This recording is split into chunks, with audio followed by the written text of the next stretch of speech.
Guys team rock பாட்டத்தை hit பண்ணியாச்சு. இதுக்கு மேலே எனக்கு என்ன சொல்கிறதுன்னு தெரில. எப்படியோ முட்டி மோதி ஏதோ ஒரு மிராக்கிள் நடந்து ப்ளே ஆஃப்ஸ் வரைக்கும் வந்துட்டோம். ஆனால் நம்ம ப்ளே ஆஃப்ஸ் வந்ததுக்கு ஒரே காரணம்னா ஃபஸ்ட்டு 3 மேட்ச்சுமே ஜெயிச்சது. இப்போது நம்ம எலிமினேட்டர் ஆட போகிறோம்.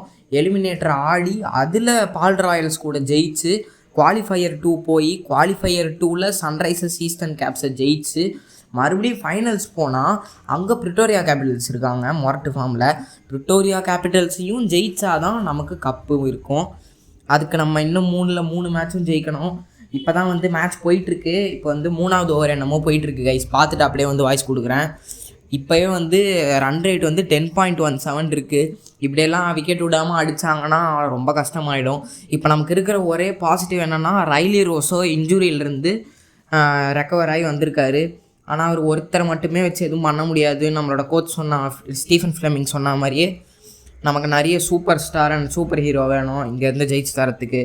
ஸோ நம்ம நாக் அவுட் ஆனாலும் ஆச்சரியப்படுறதுக்கு ஒன்றும் இல்லை. நிறைய எக்ஸ்பெக்டேஷன் வச்சுக்காமல் மேட்சை மட்டும் பார்ப்போம் கைஸ். எதனா நடந்தால் உடனே உங்களுக்கு தகவல் கொடுக்குறேன். Bye guys.